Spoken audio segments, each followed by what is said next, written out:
Vamos a dar comienzo a la primera de las mesas jurídicas tras la intervención de la directora general de Inteligencia Artificial. No hemos podido tener mejor presentación ni mejor cabecera. Afortunados, gracias a Leida por acompañarnos. Y vamos a empezar pues por la cuestión primera, lo que es el origen de cómo se está planteando el tema de la IA en Europa y en los 27 Estados miembros. Se trata, en definitiva, de ver cómo la IA generativa se ha implementado en el reglamento, cómo ha aparecido, porque todos hemos oído hablar de los sistemas prohibidos, de alto riesgo, de los sistemas de riesgo limitado y de aquellos que ignora el reglamento, pero ha llegado el momento de centrarnos en el aspecto principal, que es, en definitiva, la IA generativa en el reglamento, la regulación, el impacto que está teniendo. Vamos a dar comienzo con la primera de las intervenciones, que es que corre a cargo de Gabriela Busellini. Empieza Gabriela. Sí. ¿Vale? La primera de las intervenciones a cargo de Gabriela Busellini, abogada, mediadora, experta en inteligencia artificial, en definitiva una gran divulgadora, defensora de la ética y de los derechos fundamentales. Gabriela, tienes la palabra cuando quieras. Muchísimas gracias, Carmen, por la presentación. Bienvenidos a todas y todos. ¿Se me escucha bien? Porque este micrófono... Bueno, es un honor para mí estar aquí. Es el segundo día del Congreso y hoy me toca justamente en esta mesa, permítanme leer porque necesito cumplir con el horario y siempre es más fácil y le da celeridad. Bien, en este momento voy a explayarme en relación a lo que tiene que ver con el Reglamento de Inteligencia Artificial de Unión Europea. Es muy importante en este punto considerar las directrices actuales. Sin embargo, dado que las normativas pueden cambiar, proporcionaré unas actualizaciones más recientes. ¿Cuáles son las principales obligaciones que impone el Reglamento de IA de la Unión Europea a los desarrolladores y proveedores de sistemas de inteligencia artificial generativa? El Reglamento de IA de la Unión Europea propone clasificar un sistema de IA en diferentes niveles de riesgo, alto, medio y bajo, y establece obligaciones específicas para cada nivel. Para la IA generativa que se considera de alto riesgo, las obligaciones incluyen implementar procedimientos de gestión de riesgos rigurosos, asegurar un alto nivel de transparencia mediante el uso de documentación técnica y mantenimiento de registros, establecer medidas para garantizar la precisión, solidez y seguridad del sistema a lo largo de su ciclo de vida. Bien, ¿cómo aborda el reglamento de la IA europea las cuestiones de transparencia y explicabilidad en los sistemas de IA generativa? ¿Y qué medidas deben implementar las empresas para cumplir con estos requisitos? La transparencia y explicabilidad son componentes críticos bajo el reglamento. Los desarrolladores están obligados a proporcionar información clara sobre cómo funciona la IA, incluyendo la lógica del algoritmo, el objetivo de los datos procesados y las decisiones automatizadas tomadas por el sistema. Las empresas deben asegurarse de que los usuarios finales comprendan cuándo están interactuando con un sistema de IA y deben proporcionar acceso, si es solicitado, a explicaciones sobre las decisiones automatizadas, influenciadas o realizadas por inteligencia artificial. Esto puede implicar la documentación exhaustiva del desarrollo y validación del sistema para demostrar conformidad. En relación a las sanciones por incumplimiento, son estrictas, son realmente estrictas y podrían incluir multas administrativas significativas que pueden alcanzar hasta el 6% del volumen de negocio mundial anual de la empresa o 30 millones de euros, lo que sea mayor.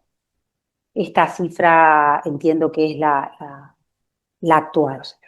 Las sanciones también pueden incluir la prohibición de poner en el mercado o utilizar el sistema de IA en los territorios de la Unión Europea.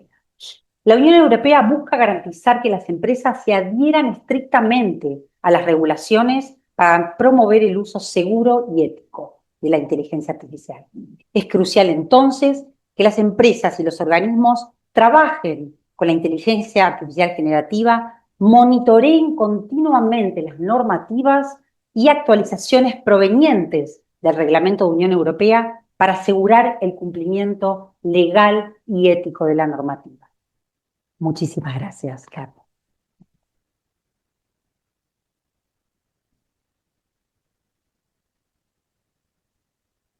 Muchas 7 minutos. Se lo ha tomado. Muchas gracias, Gabriela. Sin duda que el reglamento es, yo creo que una de las mejores normas que Europa nos podía haber ofrecido desde el momento en que establece principios éticos, porque acoge las directrices éticas del 2019, establece normas muy rigurosas y limita o establece después las sanciones. Las sanciones, en definitiva, que son sanciones que repercuten en el Estado. En la última mesa hablaré yo de la responsabilidad civil, porque las sanciones, a mí las sanciones, en definitiva, nos benefician a todos a través de esas multas. Pero luego llegarán las cuestiones de ¿y qué ocurre con los perjudicados? ¿Y si yo he sido dañado por una ultrafalsificación? ¿Cómo reclamo yo mi responsabilidad civil? Las reglas del 99, 100 y 101 del reglamento, sin duda, es de gran rigor y falta únicamente que se materialice en ese anteproyecto que tenemos respecto a las sanciones en los distintos Estados miembros. Muchas gracias, Gabriela. Pasamos a continuación a la intervención de Alfredo Muñoz.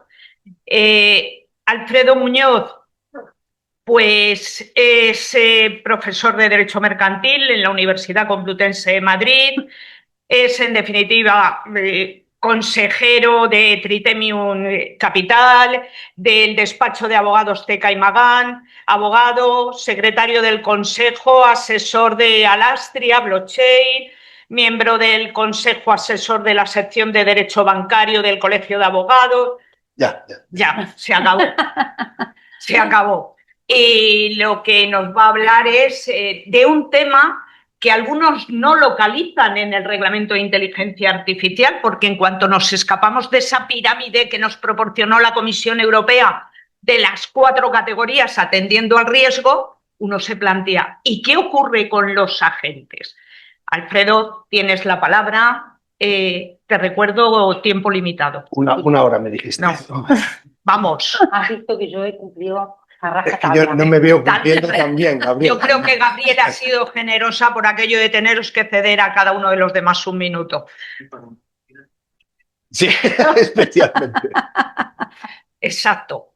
Bueno, pues muchísimas gracias a la cátedra, a quien la dirige, a Idoia, a Carmen, al CEU, a Deloitte por estar aquí, a este panel de compañeros a los que estimo. Con Borja hemos discutido, hemos hablado de algunas cuestiones. Él también es profesor de Derecho, más en la filosofía del Derecho, pero un gran jurista también. Y Cristina pues está en el mundo de la abogacía muy metida y en nuevas tecnologías y es puntera. Bueno, yo me manejo mucho en el ámbito de los activos digitales desde hace algún tiempo. Me manejo también en el tema de la IA, estamos juntando las dos y estamos empezando a tener miedo. Y esto es hondamente preocupante. Cuando manejan las dos tecnologías empiezan a ver que las cosas empiezan a perder el control. Ahora explicaré un poco cómo hemos ido evolucionando desde la automatización hasta llegar a los agentes autónomos, pero pongo un ejemplo que ayer me contaron y es una página web en la cual ya los agentes autónomos, tú te enganchas con tu agente autónomo en esa página web y el agente autónomo busca personas para que le realicen tareas físicas. Por lo tanto, han abierto un mercado de trabajo los propios agentes autónomos para que contratar pues, a alguien que te arregle una tubería o que te haga una tasación de un inmueble o que te realice una entrega de un paquete, porque todo lo gestionas a través de tu agente autónomo, pero el agente autónomo todavía no puede gestionar actividades físicas. Hay 600.000 personas apuntadas ya en esta página web para prestar servicios para agentes autónomos. Y esto, claro, jurídicamente, a ver cómo configuramos esto, porque el agente autónomo no tiene voluntad. Cuando contratas con un agente autónomo, ¿con quién estás contratando? ¿Quién está detrás de ese agente autónomo? Y el gran problema de todo esto es que no tenemos regulación sobre ello. Carmen ha dicho, ha defendido el reglamento de IA de la Unión Europea, que está muy bien, que puede tener su sentido, pero claro, se queda absolutamente escaso en cuanto llegan los agentes autónomos, porque estos entran en relaciones jurídico-privadas y hemos dado ya un gran salto, y ahora explicaré si me da tiempo en estos breves 10 minutos, porque ya incluso pueden realizar pagos. Y pueden realizar pagos porque todo se puede hacer prácticamente on-chain, incluso contratar a una persona que te haga actividades físicas. No estoy hablando de que contrates un sicario para que mate a alguien, pero sí que te realice actividades físicas que hasta ahora pues el agente autónomo estaba limitado en esas actividades y se realizaban off-chain.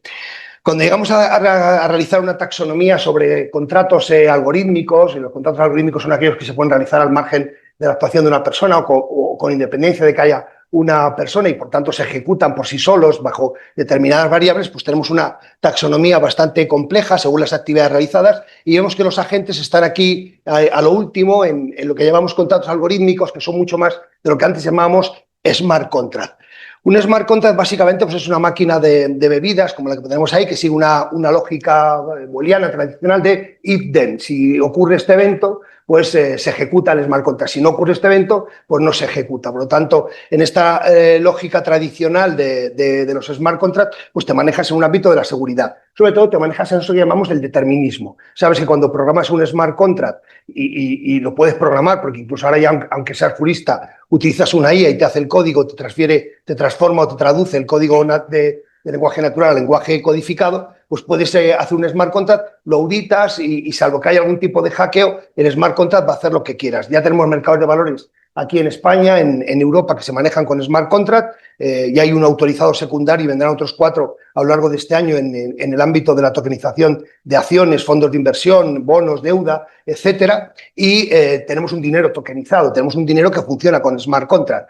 Viene el euro digital, que vendrá en aproximadamente un par de años, se va a manejar con estas lógicas de smart contract, y ya hay un dinero que viene a finales de este año, segundo semestre, que lo traen, por ejemplo, CaixaBank y BBVA en un consorcio de 12 entidades europeas que nos manejan dinero con smart contract. El smart contract es relativamente sencillo porque te determina cuál es la lógica que vas a aplicar. Por lo tanto, en una lógica de los smart contract, tú tienes seguro que va a ejecutar. Es un código autoejecutable sometido a eventos. Si el evento se cumple, si llega la fecha, si llega el plazo, si llega la entrega, pues el smart contract se autoejecuta. Es verdad que a veces el smart contract depende de lo que llamamos un oráculo, que alguien lo ejecuta, pero hay una voluntad que le aprieta el botón y autoejecuta el smart contract. Puede ser un notario, puede ser un empresario, puede ser quien queramos. Cuando hablamos de smart contract, hablamos de la imagen de la derecha, estamos hablando de automatización y todavía no hemos entrado en la inteligencia artificial.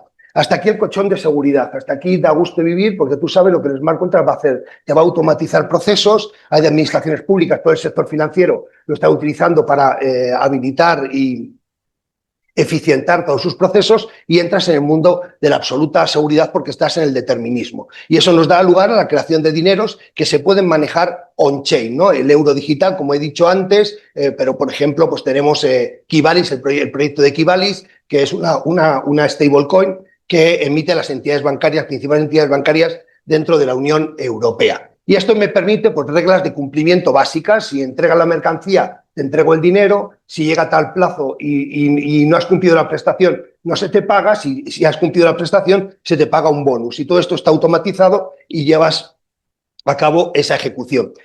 Pero estamos dando un salto a una sociedad muy diferente, a una sociedad en que la IA está empezando a reinar. La IA hace aproximadamente 2 o 3 años pues era algo que estaba ahí, que amenazaba o que creíamos que iba a llegar, llegó por fin y los plazos de cumplimiento de la IA y de integración en la gran masa de la sociedad están siendo mucho más acelerados de los que creíamos. En el siglo pasado una innovación tardaba a veces una década en llegar y la IA, los agentes autónomos están llegando en meses a la mitad de la población. Y como antes se ha dicho por parte de la directora general, pues es difícil que aquí haya alguien que no maneje algún tipo de IA. Y la IA que manejamos, Gemini o etcétera, son IA generativas y lo que pasa es que ahora ya estamos dando un salto porque estamos pasando de la IA que te aconseja, reflexiona, te educa, te enseña, a una IA que te hace todo. Te ejecuta todo aquello que te ha enseñado, que te ha probado, que te ha acreditado o que te ha recomendado.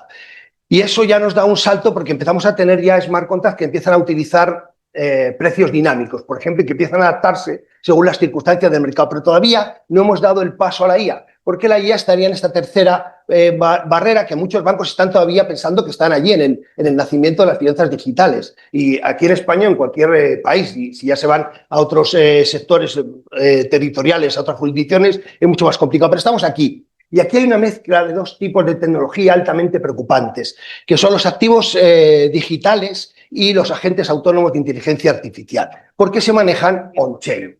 Los agentes autónomos de inteligencia artificial tienen autonomía, tienen adaptabilidad al entorno, tienen un proceso de aprendizaje y se rigen por metas. Por lo tanto, lo que hacen es justificar sus medios en base a la finalidad que se les propone. Y por lo tanto, eso plantea numerosos problemas. Como creo que no me dará tiempo a explicar al final, hay un trabajo reciente que se ha publicado de la Universidad de Stanford y Harvard, si no recuerdo mal, donde han detectado que los agentes autónomos puestos en competencia generan numerosos problemas porque se equivocan o posiblemente tratan de acertar. El problema es que a veces el agente autónomo está intentando equivocarse y acierta. Bien, ahí no tenemos una regulación sobre los agentes autónomos, más allá de las normas o deberes principales que están en el Reglamento de Inteligencia Artificial sobre IA generativa, transparencia, control de riesgo, supervisión, etcétera. Pero no tenemos cuándo actúan en relaciones jurídico-privadas. Hay dos reglas modelo, una del ELI, el European Law Institute, al cual me honro pertenecer y que extrajo unas reglas que le sirven a la Comisión Europea en algún momento para poder dictar algún tipo de reglamento sobre cómo tener relaciones entre agentes autónomos y consumidores, y la norma de modelo del UNCITRAL sobre contratación automatizada. Pero volvemos a insistir, esto no son fuentes del derecho y por lo tanto no podemos aplicarlo. Otra cosa es que algún tribunal lo utilice como un criterio interpretativo. A veces el Tribunal Supremo ha utilizado principios de UNIDROIT o reglas de leyes modelo de UNCITRAL para poder aplicar. La regla de la ley modelo de UNCITRAL lo que nos habilita es el reconocimiento jurídico, o que no hay privación de efectos jurídicos a un contrato porque esté en un modelo algorítmico y por lo tanto permite al agente autónomo poder actuar, y reconoce el indeterminismo. Y esto es la primera vez que yo lo he visto en algún ámbito jurídico, reconocer el indeterminismo como productor de efectos jurídicos. Y esto ocurre ya aquí dentro de la ley modelo de UNCITRAL. Por tanto, se reconoce que el contrato algorítmico es aquel que de manera determinista o indeterminista es vinculado o vincula a las partes con efectos jurídicos para el contrato, la preparación del contrato, la perfección del contrato y la ejecución del contrato. Y hay una norma muy curiosa en la ley modelo, y es que no atribuye, porque como luego Carmen ha dicho que hablará de la responsabilidad civil necesita un buen repaso, y yo creo que por eso quizás retiraron la directiva y la volvieron para atrás, porque la directiva era demasiado clásica para lo que significa todo el tema de la inteligencia artificial. Y en esta ley modelo de UNCITRAL hay una regla en la que determina que uno es responsable de una inteligencia artificial cuando es el que la despliega, pero no es responsable de aquello que no se pudiera determinar que la inteligencia artificial iba a realizar. Por lo tanto, ¿y qué va a realizar? No sabemos, estamos en el indeterminismo. No solamente es que esté la caja negra, sino que es que la inteligencia artificial a veces utiliza determinadas prestaciones para ejecutarlas porque no sabe cómo lograr el fin. Voy terminando porque veo que me van a echar del escenario, y entonces para ir terminando ya...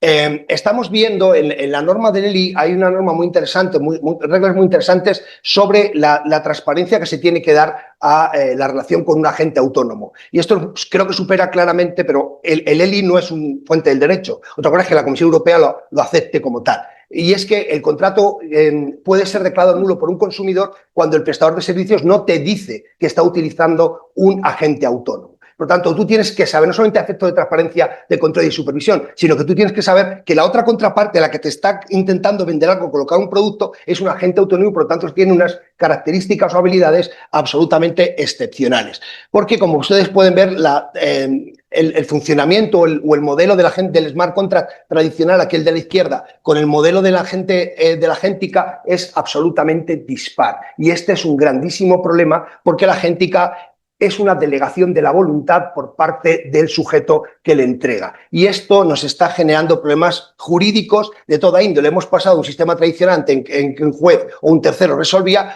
a un sistema en el que ni siquiera podemos predecir las prestaciones exactas que se van a llevar, porque hay cláusulas dinámicas que permiten al agente autónomo modificar su conducta y adaptarse según las cuestiones. Estamos viendo, por supuesto, pactos colusorios entre agentes autónomos, lo cual es altamente preocupante porque también afecta a todo el derecho de la competencia. Los agentes autónomos pueden realizar transacciones en milisegundos y esto provoca, de ajuste de precios, provoca que ellos puedan controlar el mercado sin que ni siquiera ahora mismo haya medios para saber que lo están haciendo porque están haciendo pactos de colusión.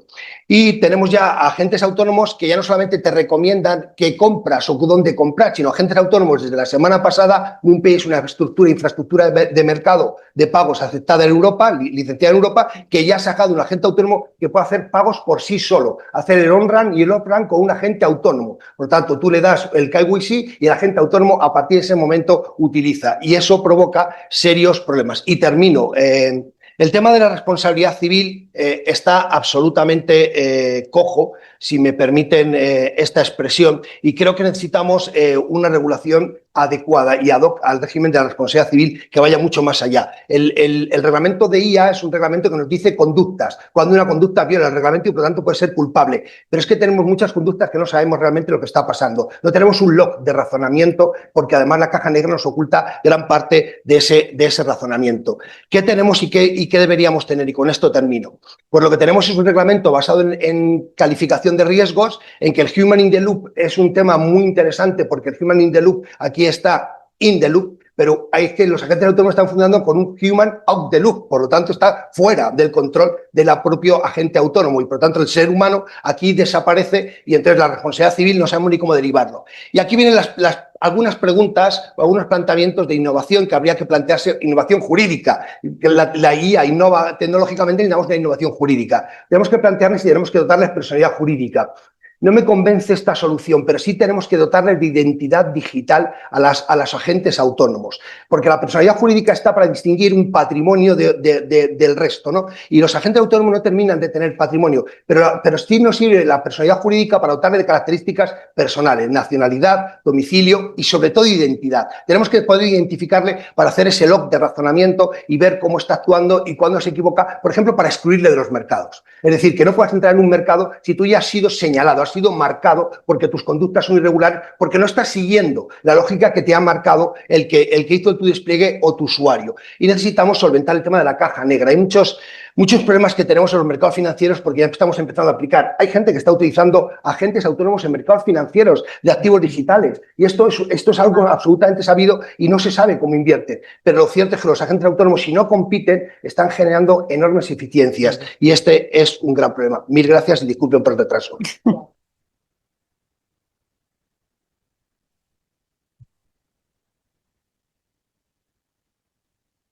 Estoy peleada con el micro. Muchas gracias, Alfredo. La verdad es que es un tema muy preocupante por una razón fundamental, porque el reglamento de IA exige intervención humana. Y con los agentes nos planteamos un gran vacío. ¿Cómo es posible que subsista la intervención humana cuando los agentes autónomos cada vez tienen mayor autonomía en detrimento de la autonomía de cada una de las personas? La verdad es que se abren una serie de dudas, pero es una cuestión implementada desde la Unión Europea, implementada en las directrices éticas del 19 y ratificadas con carácter imperativo en la regulación de los sistemas de alto riesgo. Veremos a ver cómo casan esto con una intervención humana que se escapa del control humano, ¿no? A continuación vamos a dar paso a la siguiente intervención. Va a intervenir Borja Suara, abogado y profesor de Derecho Digital, experto en muchos temas, Derecho Digital, protección de datos, inteligencia artificial, es miembro de Odisea, miembro de la cátedra y un gran expertísimo. Ha estado durante varios años como vocal en la comisión del Ministerio de Propiedad Intelectual. Borja, tienes la palabra. Borja nos va a hablar sobre la IA generativa en el reglamento. Yo creo que no me ha funcionado. Sí, te funciona. Sí, lo que pasa es que si lo dices,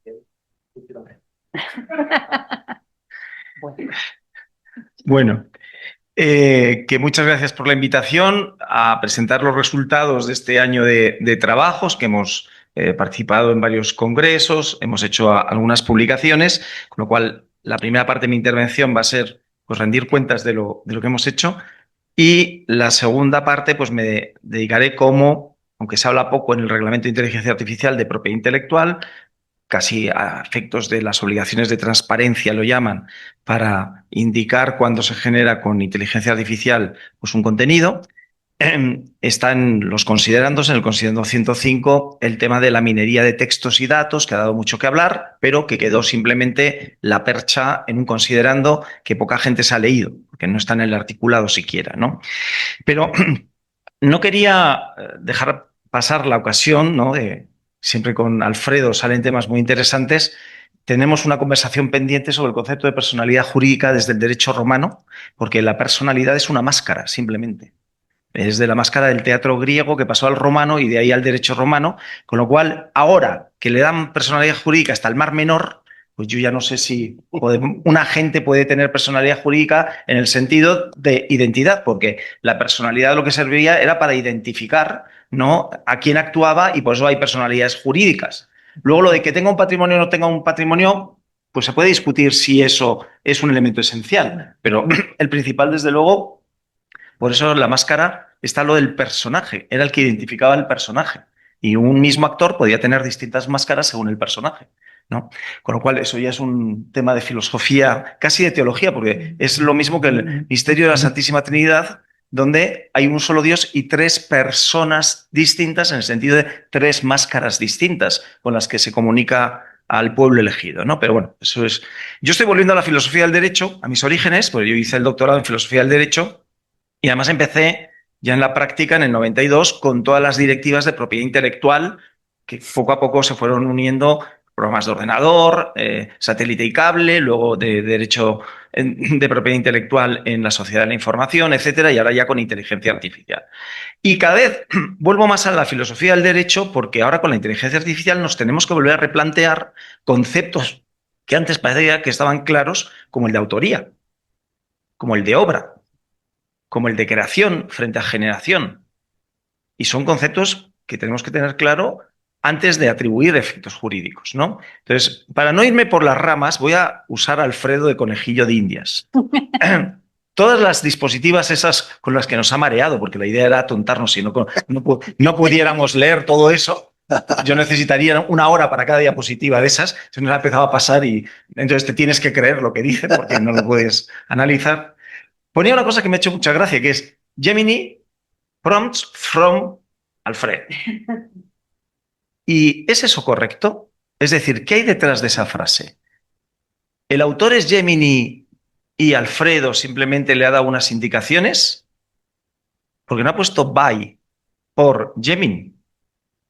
¿Quién es el autor? ¿Gemini o Alfredo? Yo creo que es Alfredo. Pues te lo agradezco porque hay gente que me las está pidiendo. Ya, no, yo creo que es Alfredo, porque Alfredo es el que seguramente ha dado un texto a Gemini para que se lo transforme en una ilustración. Y luego seguramente, porque no aciertan a la primera, pues ha tenido que estar dando indicaciones. No, este texto pónmelo más aquí, esto tal, aquí te has olvidado de poner un este. Y la interacción entre Alfredo y la inteligencia artificial, pues si ha sido intensiva, ha sido un esfuerzo creador, que con Gemini, no por Gemini. Es Alfredo by Alfredo con Gemini, usando Gemini. Con lo cual, para mí, el autor es Alfredo, no es Gemini. Y eso ya no lo digo yo, se resolvió en el acuerdo de la huelga de guionistas de Hollywood, donde llegaron a decir que los guionistas son autores del guión, aunque utilicen la inteligencia artificial como ayuda, ¿no? Con lo cual, pues se va reconociendo que si hay un esfuerzo creador, y además yo les digo a mis alumnos, aunque por economía del lenguaje decimos que se protege la obra, realmente no se protege la obra. Si el derecho lo que hace es regular relaciones entre humanos, lo que se protege es el esfuerzo del creador. Por eso al derecho de autor se llama el sueldo del autor, ¿no? Y además, esto siempre lo digo porque las mujeres lo agradeceréis, la creación de una obra se pone como símil, y siempre se habla de la autoría o la paternidad de la obra, y digo que no, que es la maternidad de la obra, porque las obras se conciben, se gestan y se dan a luz. El paralelismo es la maternidad, no es la paternidad. Y todos sabemos lo que cuesta crear una obra y las mujeres sabéis lo que cuesta dar a luz, no solo el embarazo de 9 meses y los dolores del parto. Bueno, pues los que hemos hecho una tesis doctoral sabemos qué es la maternidad Y creo que eso es lo que hay que seguir protegiendo. Se protege la obra, pero realmente lo que se protege es el derecho del autor o de la autora por el esfuerzo creativo. Donde no hay un esfuerzo creativo, iba a decir no hay nada que proteger, sí se puede proteger, como cualquier propiedad. Entonces yo, al lado de la imagen que os he dado del paritorio, pues ahora coger el de una churrera. Una churrería que hace muy buenos churros es propietario de los churros, pero no hay propiedad intelectual sobre los churros. Si solo es dar a un botón y no hay un esfuerzo creativo ni originalidad, pues para mí eso, como mucho, pues tendrá que protegerse como una propiedad, pero no como una propiedad intelectual, ¿no? Porque no hay un esfuerzo creativo que proteger, que hace avanzar las ciencias y las artes y tiene una cierta originalidad, ¿no? Bueno, hasta aquí mi digresión, mi digresión filosófica. En cuanto al el considerando 105, espera, porque ya se me ha ido la porra. No tenía aquí preparado. ¿Sabes, Borja? Permítame una Dime. pequeñísima intervención por el tiempo. Sí. Que hay un acto administrativo, una especie de sentencia, digamos, a disposición de una universidad en Argentina, donde dice justamente lo que tú estás hablando. Dice que en realidad hay una coautoría. Hay que conservar el prompt. ¿Bien? Bueno. Entonces, perdón. No, es que yo, por ejemplo, otro tema Sí. es si igual que se protegen las instrucciones a un ordenador en un programa de ordenador, porque además están expresadas en un lenguaje y se protegen como obra literaria, cabe plantearse si los prompts, que son indicaciones a una inteligencia artificial, algún día se protegerán. Hay un debate y algunos dicen que más bien es como se protege la confidencialidad como un secreto de empresa, un know-how, tal, pero yo digo, bueno, para mí igual de raro fue que se protegieran los programas de ordenador por propiedad intelectual. Pero decían, no, es que como se expresa en un lenguaje binario, es un lenguaje y entonces tiene la misma consideración que una novela. Y yo, bueno, pues aceptamos pulpo como animal de compañía, pero pues quizás empiecen también a considerarse que los prompts justamente es el este. Bueno, aquí decía el 105 y con esto termino. Los modelos de IA de uso general, en particular los grandes modelos de IA generativos, capaces de generar textos, imágenes y otros contenidos, presentan unas oportunidades de innovación únicas, pero también representan un desafío para los artistas, autores y demás creadores, y para la manera en que se crea, distribuye, utiliza y consume su contenido creativo. El desarrollo y el entrenamiento de estos modelos requiere acceder a grandes cantidades de texto, imágenes, vídeos y otros datos. Las técnicas de prospección, aquí no habla de minería, de prospección de textos y datos pueden utilizarse ampliamente en este contexto para la recuperación y el análisis de tales contenidos que pueden estar protegidos por derechos de autor y derechos afines.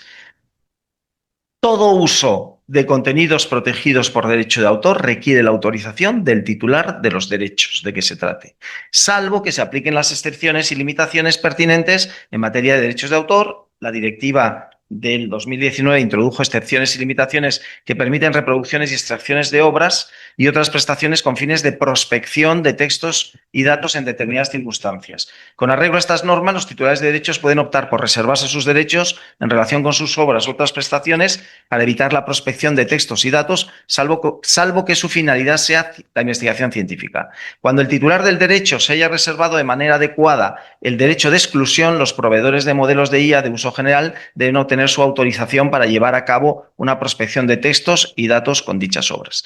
Como los textos y los considerandos son hijos de su tiempo, tenemos que ubicar este debate en dos momentos. Cuando se hizo la directiva de derechos de autor en el entorno digital o en no estaba el tema de la inteligencia artificial generativa, no había explotado aún, con lo cual ya en los dos artículos que habla de minería de textos y datos, que son ya de una sintaxis complicada, plantea muchas dudas. Para mí, para empezar, la más gorda, que es filosófica, comparar textos y datos. Un texto no es un dato, un texto es una obra. Y entonces, cuando la gente dice minerías de textos o bases de datos audiovisuales, no. Los datos, las obras audiovisuales no son datos, son obras. Entonces estamos, por culpa de los informáticos, convirtiendo todos los contenidos en meros datos. Y este debate lo hemos tenido en la Comisión de Propiedad Intelectual, ya es aceptado incluso con los de propiedad intelectual. Bueno, es una forma de hablar. No, no es una forma de hablar. Una obra no es un dato. Se puede expresar en forma de datos, pero no es un dato. Con lo cual ya intentar aplicar minería de datos a lo que son obras, ya empezamos mal. Pero segundo, como no estaba pensado para la inteligencia artificial generativa, para el entrenamiento, pues hay que interpretarlo o ver si hay que modificar la directiva. Y luego, encima, el Real Decreto que se transpone esa directiva no es exactamente lo que dice la directiva, con lo cual hay todavía más problemas de interpretación, pero eso se lo dejo a Cristina, que lo ve todos los días en la práctica, ¿no? O sea que eso hay que pensarlo. Lo que a mí me gusta del considerando es que hay que volver al origen, y el origen, que es nuestra plataforma, y el origen es que el autor debe seguir la suerte de la obra y que tenemos al final como autores dos derechos, el derecho de autorización, por un lado, y cuando ya no es posible el derecho de autorización, como ocurrió con la copia privada, pues el derecho de remuneración o de compensación. Entonces, pues ya se está aceptando que es imposible controlar el entrenamiento de inteligencias artificiales con obras sujetas a derechos de autor y que por lo menos se aplique el principio jurídico de dame algo payo, que le den una remuneración, como se hizo con la copia privada, lo cual también tiene un riesgo que pasará como con la copia privada, que no haremos el esfuerzo de identificar qué es lo que se utiliza para entrenar una inteligencia artificial o que copiamos en casa nosotros, ¿no? Entonces, en cualquier caso, yo creo que tenemos que tener claro en esta vida lo más importante, y se lo digo a mis hijos y a mis alumnos, es cuál es la regla general y cuáles son las excepciones. En derecho, lo peor es estirar tanto el chicle de las excepciones que se convierte en la regla general. Y hasta aquí lo dejo.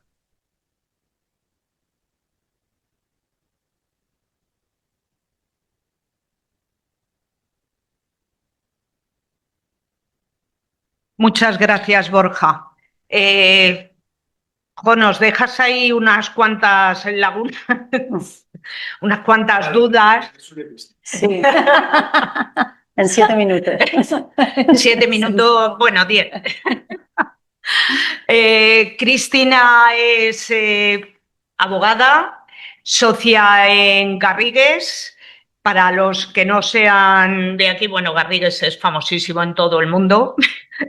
A nivel internacional, una de las mejores firmas jurídicas a nivel global, y es una experta en propiedad intelectual. Es una estudiosa y algún día hará una tesis, ya vamos, en el avance de todos los temas de la inteligencia artificial. Cristina nos va a hablar de esa última incursión que hizo el Parlamento Europeo tras surgir ChatGPT, que son los modelos de IA de uso general, aquello que no estaba en la propuesta del reglamento del año 2021 y que se incorporó finalmente a través de muchísimas enmiendas. En el texto definitivo, los modelos de IA de uso general, al margen de los sistemas de inteligencia artificial, aparece regulado en los artículos 51 a 56, y sí que tenemos la certeza, porque así se afirma en el reglamento, que dentro de los modelos de IA de uso general está la inteligencia artificial generativa. Forman parte de los sistemas, se incluyen en los sistemas y, en definitiva, constituyen hoy una gran fuente de conocimiento, de aprendizaje, de generación de contenido con carácter general, flexible, pero también es una gran fuente de conflicto, de riesgos a todos los niveles. Entre otros, la autonomía que empiezan a ganar estos agentes y que a quienes somos privatistas de derecho civil, derecho mercantil, nos preocupa porque pone en jaque todo lo que es la autonomía de la voluntad. Cristina nos va a hablar en concreto sobre los modelos de IA y el derecho a prohibir el entrenamiento, pros, contras y dificultades. Cristina, tienes la palabra. Muchas gracias, Carmen. Bueno, yo retomo lo que estaba comentando Borja, ¿no? Porque al final, bueno, pues la entrada es perfecta, no lo voy a poder resolver en 10 minutos, me temo, pero sí que es cierto que al final creo que hay que concebir los modelos de inteligencia artificial ya como una infraestructura tecnológica dentro de la Unión Europea, y hacerlo de otra forma puede ser una equivocación sin vuelta atrás, ¿no?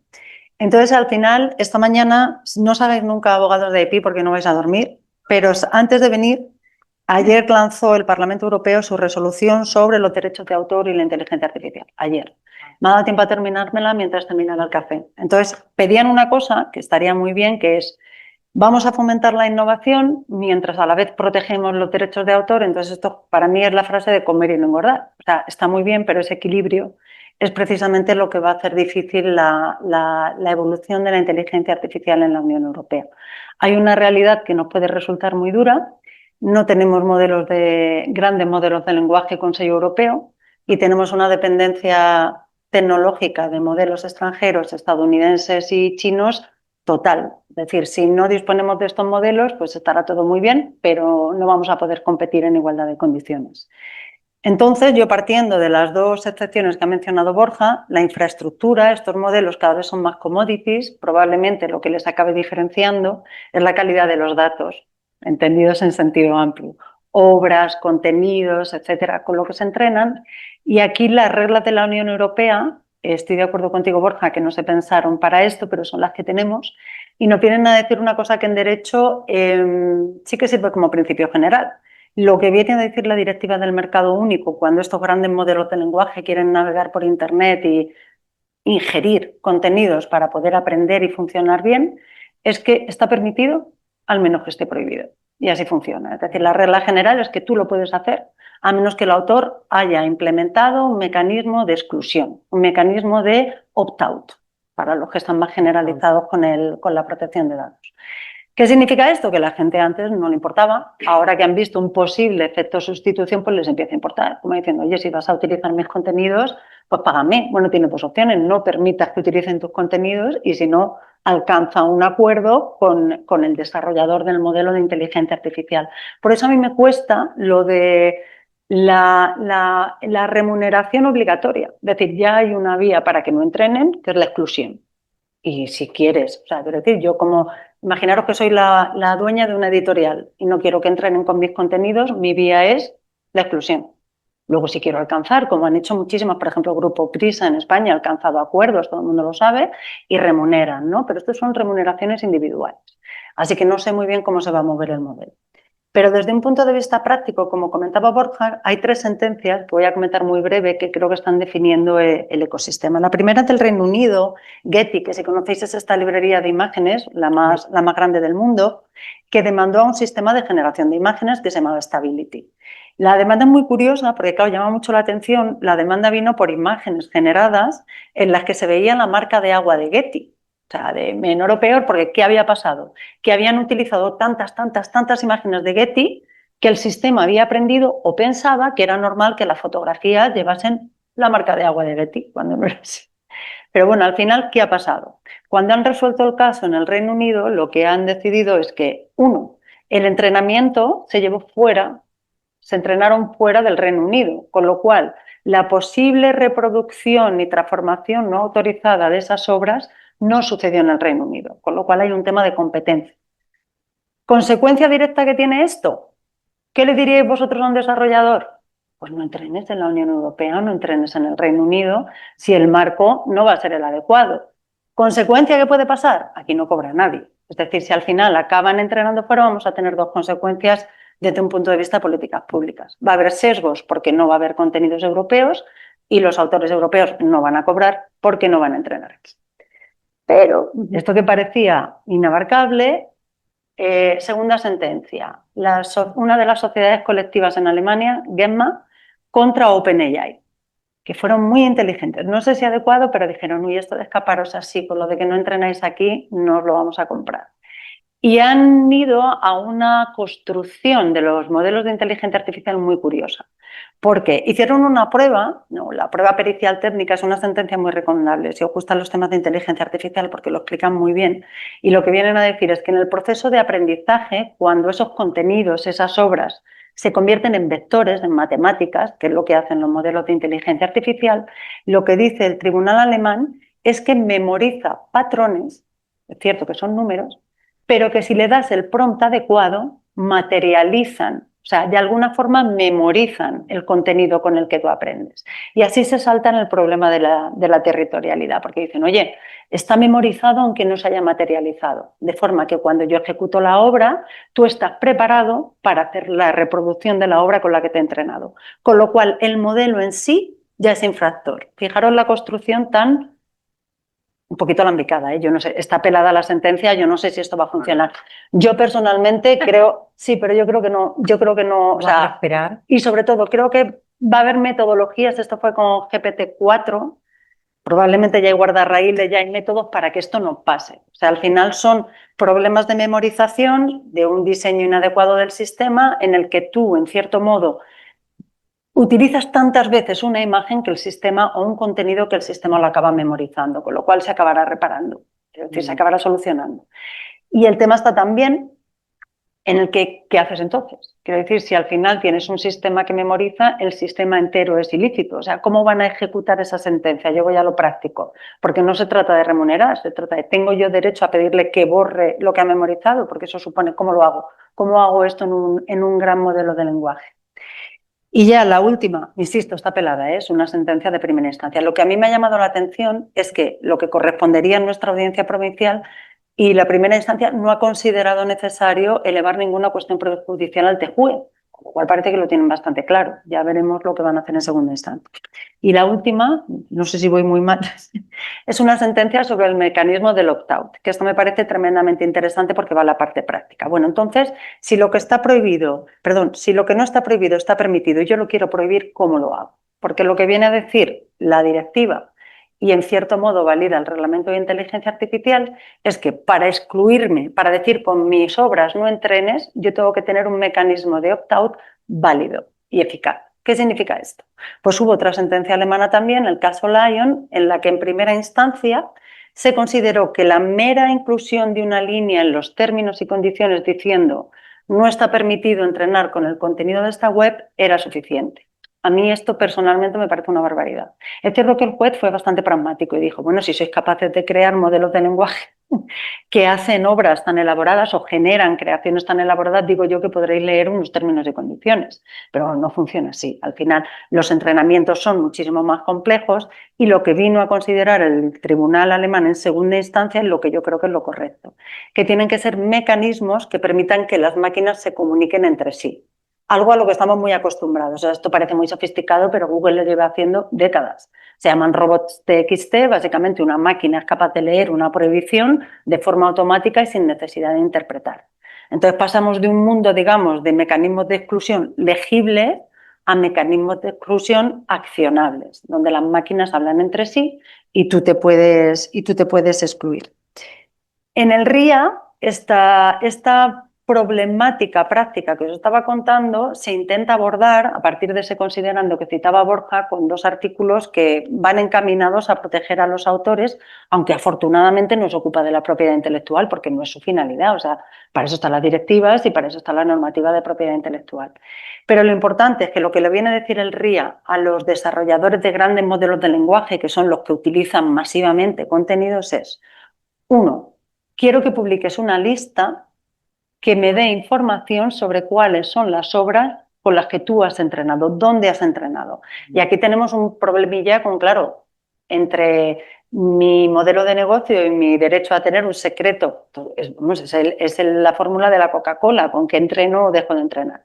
Entonces, ya veremos lo que se considera suficientemente transparente, pero de momento hay que dar una lista general. No te piden ir obra por obra.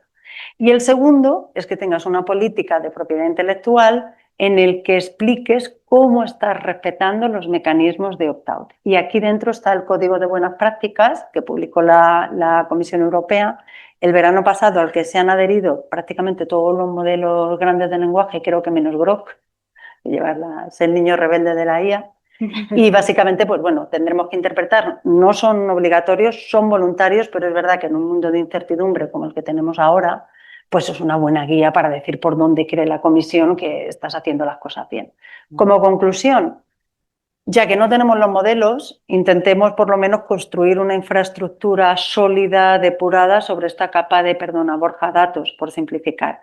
Datos, contenidos, etcétera, que es donde la Unión Europea puede hacer algo, ¿no? Construir sobre modelos de terceros, pero con fine-tuning, con modelos de RAC que tengan mayor calidad y que den seguridad, ¿no? Que le puedas dar seguridad a tus usuarios, especialmente a los empresariales, de que tus modelos no infringen derechos de autor, de que tus resultados no infringen y encima con la calidad que tiene, pues haber entrenado con contenidos de mayor calidad.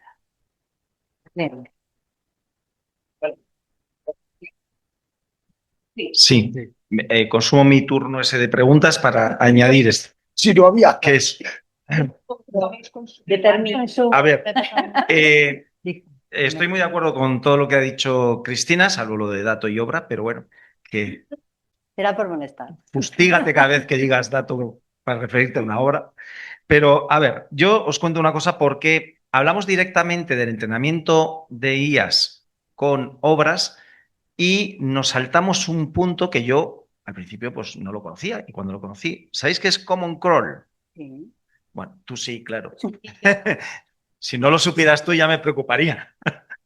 Common Crawl es un repositorio gratuito y abierto de datos, dice, de rastreo web que cualquier persona puede utilizar. Es una organización sin fines de lucro. Hacemos la extracción, transformación y análisis mayoristas de datos y obras que en las web abiertas dice sean accesibles para los investigadores. Bueno, primero, parece que no es verdad que solo sea de webs abierta, arramplan con todo, incluso con textos que están detrás de muros de pago, etcétera.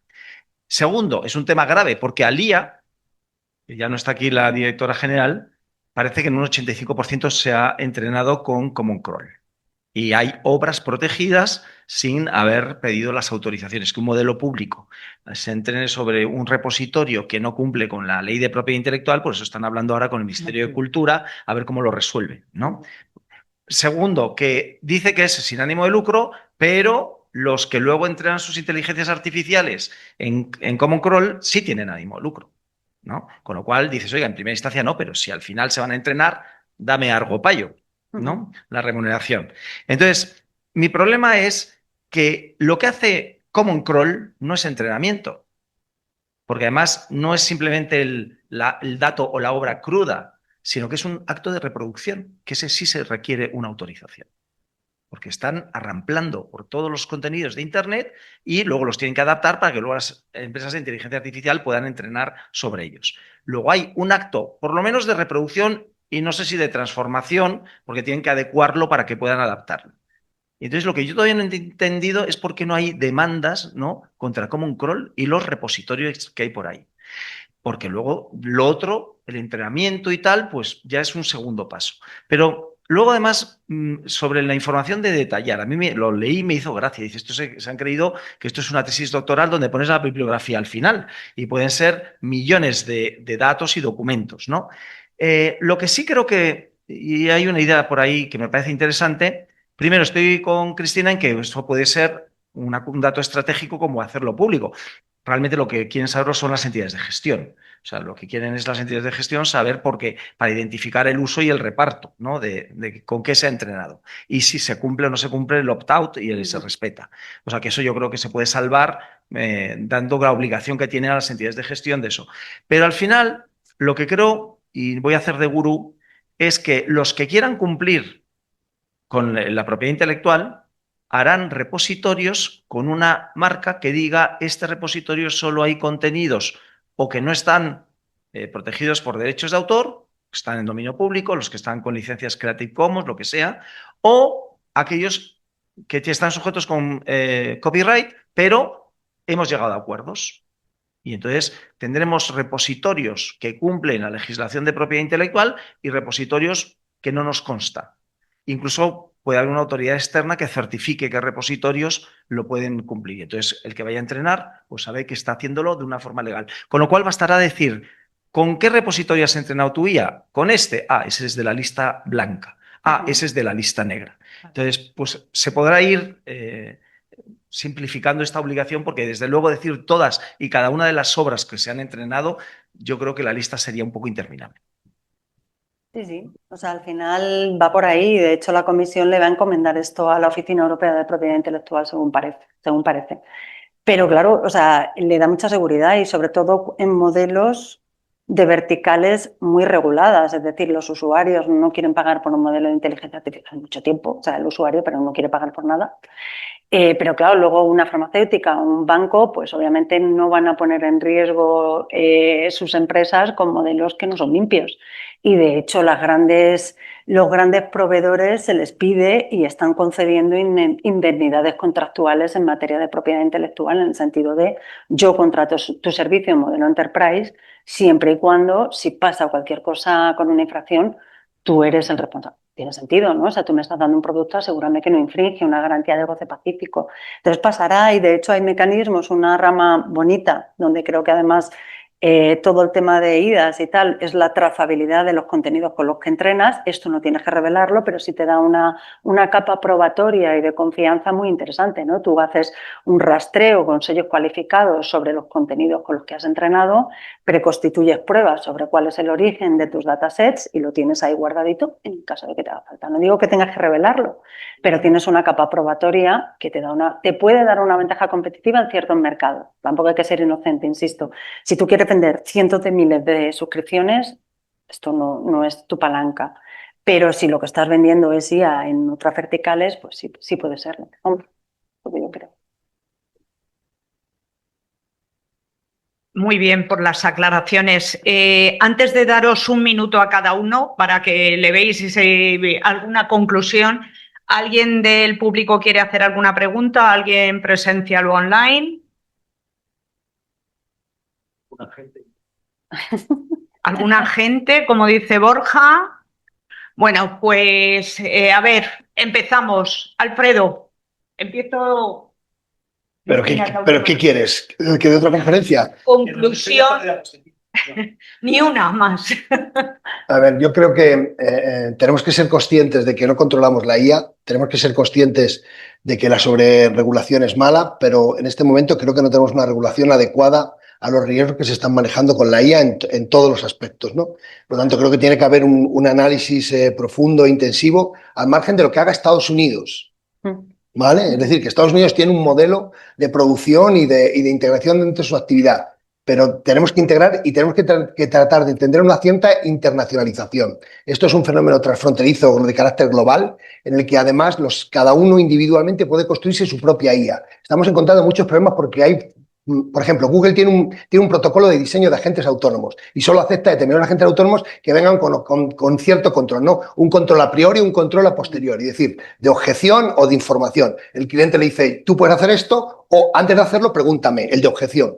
Pero nos estamos encontrando con que la gente puede elaborar sus propios agentes autónomos de IA al margen de cualquier protocolo, y este es un enorme problema, ¿no? Por lo tanto, necesitamos una regulación en la que identifiquemos. Porque a mí lo que me preocupa es la identidad, no la personalidad jurídica, la identidad para poder decir este sujeto viene manchado. O trae un entrenamiento, como habláis vosotros, por ejemplo, que en medio de unos repositorios oficiales, dando su entrenamiento también viene contagiado. Muchas gracias, Borja. Bueno, yo no lo he escuchado y esperaba en la intervención de la directora general que nos anunciara que ya está listo para enviar al Consejo de Ministros el proyecto de ley de inteligencia artificial, porque el anteproyecto ya y la consulta pública fueron hace muchos meses. Me han soplado que está a punto de enviarse al Consejo de Ministros y esto vale para la propiedad intelectual, pero también para los agentes que necesitarán una regulación específica. El problema por el que nos movilizamos 8 entidades de la sociedad civil, incluida Odisea, es que en el proyecto de ley español se opta por no multar ni sancionar a las administraciones públicas cuando haga un mal uso de la inteligencia artificial, incluidos los usos prohibidos, con lo cual yo no sé qué narices hicimos en el reglamento introduciendo usos prohibidos, que algunos solo puede hacerlo las administraciones públicas, cuando no se les puede sancionar si lo hacen. Un uso prohibido, un uso de alto riesgo sin las debidas garantías, lo cual nos debería preocupar mucho a todos. Tanto en los temas de propiedad intelectual, cuando entrenan un modelo de inteligencia artificial en un repositorio con contenidos protegidos y que no han respetado, como a mí me preocupan mucho los agentes de las empresas privadas, pero me preocupan más los agentes de la agencia tributaria. Claro. Nos acabas de dejar una gran preocupación. Y entonces, o de la inspección de trabajo, tal, cuando tú estás programando inteligencias artificiales para hacer investigaciones prospectivas que están prohibidas y no pasa nada, Y si encima le dices, oiga, que está haciendo un uso prohibido o de alto riesgo y no ha tomado las medidas oportunas, bueno, pero como a mí no me puedes hacer nada, me da lo mismo. ¿En qué nos diferenciamos del gobierno chino? Solo en que decimos que nos importan mucho los derechos fundamentales. Muchas gracias, Borja. Gabriela. A ver, tenía preparado un montón de contenido, pero voy a hacer una reflexión como servidora judicial en mi país y como desde lo jurídico. Encuentro una cuestión que quiero poner sobre la mesa y es que la inteligencia artificial no va de la mano con la normativa vigente, sino todo lo contrario. O sea, nos levantamos todos los días y nos encontramos con una novedad. Es un tsunami que vino para quedarse y desde el derecho y como funcionaria judicial es tan, pero tan difícil acompañar este proceso. Incluso las sentencias, y creo que alguien comentaba en el panel anterior, no, en la presentación a Leira, ella decía que muchas veces se proyectan sentencias usando la inteligencia artificial y esto es peligroso. En realidad siempre hay un humano atrás de esa sentencia. O sea,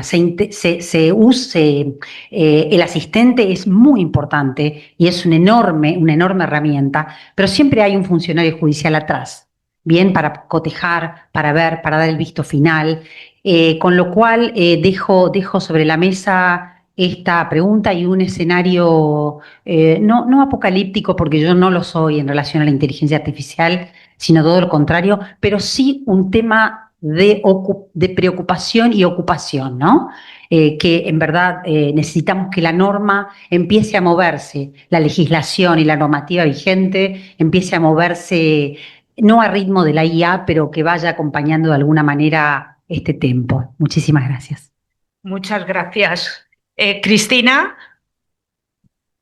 Sí, pues de acuerdo con todos, y Borja me sorprende porque nunca estamos de acuerdo y estamos de acuerdo en todo. Pero hablando de lo que comentabais, de acuerdo con lo de los agentes, aunque me pasa como con los jueces, o sea, es que ya me parece lo último, o sea, me parece como un poco infantil. La IA no tiene la culpa de eso, la culpa la tiene el juez. O sea, es igual que, claro, si yo reviso el trabajo de la gente que trabaja conmigo o no. Entonces, claro, ahí hay un responsable claro, cuestión distinta a la de los agentes. Pero entonces no sé si deberíamos... Me ha gustado mucho en la introducción cuando ha dicho que es un reglamento de producto, porque lo es. Uno no deja en el mercado libre un producto que no puede controlar. Entonces, a lo mejor eso es lo que nos tendríamos que plantear y sobre el que pierde la trazabilidad. No sé si hace falta para la trazabilidad dar personalidad jurídica. El iPhone con un email se traza estupendamente. O sea que no sé hasta qué punto es necesario.